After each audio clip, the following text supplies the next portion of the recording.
All right, everybody.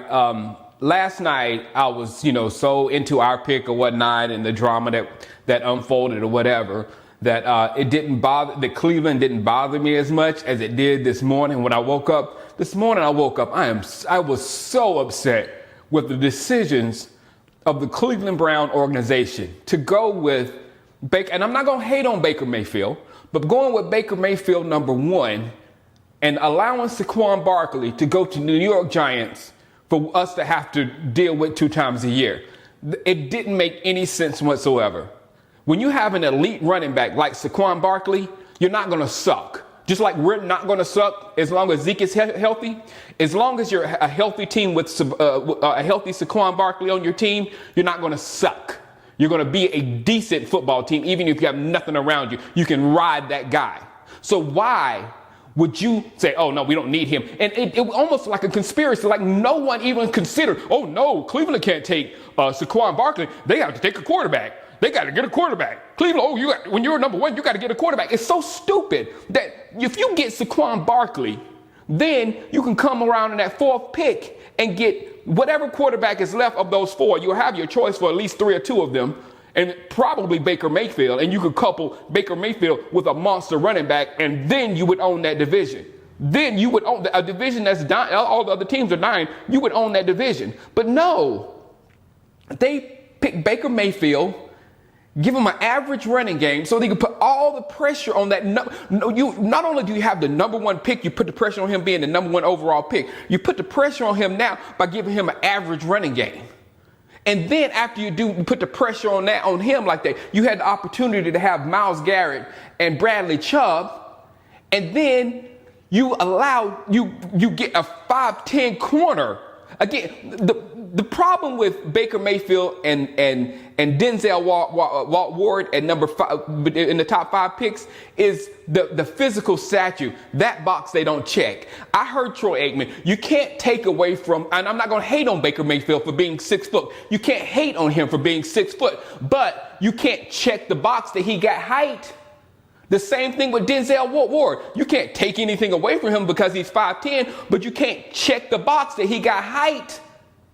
So if you don't have all the boxes checked, why don't you draft that dude up there? Like Saquon Barkley, every box with that dude is checked.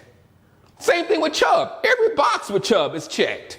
But no, you go for the ones who, oh yeah, we're smarter than everybody else. And not only that, you allow Chubb to go to Denver. And I know Oakland, Kansas City, and San Diego are feeling just like us. Like, what the hell? You just gave Von Miller another partner that they can come and harass us like crazy. You gave Denver the same thing they have in Houston with monster pass rushers coming at you. So not only is Cleveland screwing up their own selves, they're screwing up other teams. They screwed up the NFC East for us, and they screwed up the AFC West for them.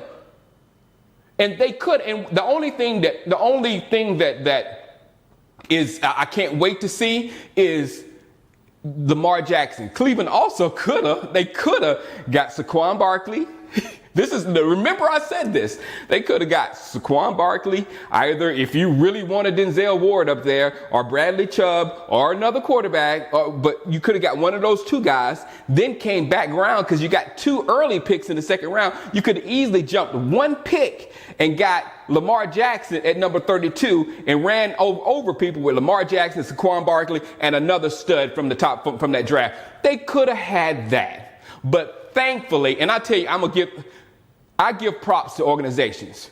And the Philadelphia Eagles, they're a smart organization. They're a very smart organization. And I know they knew what they were doing when they gave the Ravens the number 32 pick, because the number 34 pick behind Cleveland was the New York Football Giants. And there was a possibility that the New York Football Giants could have got Lamar Jackson and put him with Saquon Barkley themselves and really screwed us over. So Philadelphia, they didn't do it for us, not wanting to screw themselves over and allow Lamar Jackson to go there. They go, oh, Ravens, you want Lamar Jackson? Here, take this spot, and we'll go take yours and get our running back or whatever we need later on.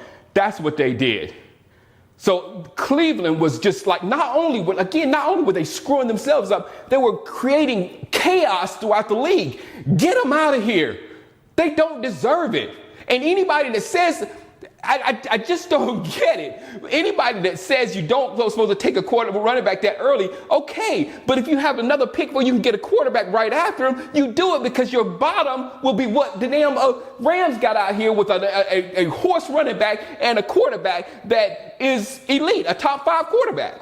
So you still have monsters, but they get the shortest quarterback in the draft, first overall, and then get a short corner and go, yeah, we had a great draft. Man, Cleveland, screw you. I hope you get Dez, and I hope you don't win anything, and I hope Lamar Jackson gets in your behind 2 games a year for the rest of eternity. Screw you, Cleveland. All right, Witten is gone next year. We saw that Witten is retiring, so now we have a whole bunch of needs. We have look for that Garrett second-round tight end soon. Maybe a second-round lineman. And then also with Vander Esch, I looked at a lot of Vander Esch's highlights last night, and the issues, he's great. His upside is great, but he has some serious issues getting off blocks. So once the offensive lineman gets up there and get their hands on Vander Esch, he's going to go wherever they want him to go, which is not good. So the best way to do that is we need like Star Lotulelei did for Luke Kuechly in Carolina. We need some defensive tackle that's going to keep those blockers off him so that he can do work. Because I'm telling you, Vander Esch is one player when he's getting blocked, and he's a totally another player when he's not being blocked. So that's the thing to look for today. And of course, hopefully wide receivers. But I will be live tonight here in my man cave on the channel. And hopefully I can get rid of this Cleveland anger. But I'm telling you, get them out the league, man. Get them out of the league. All right. I'll see you tonight. Holla.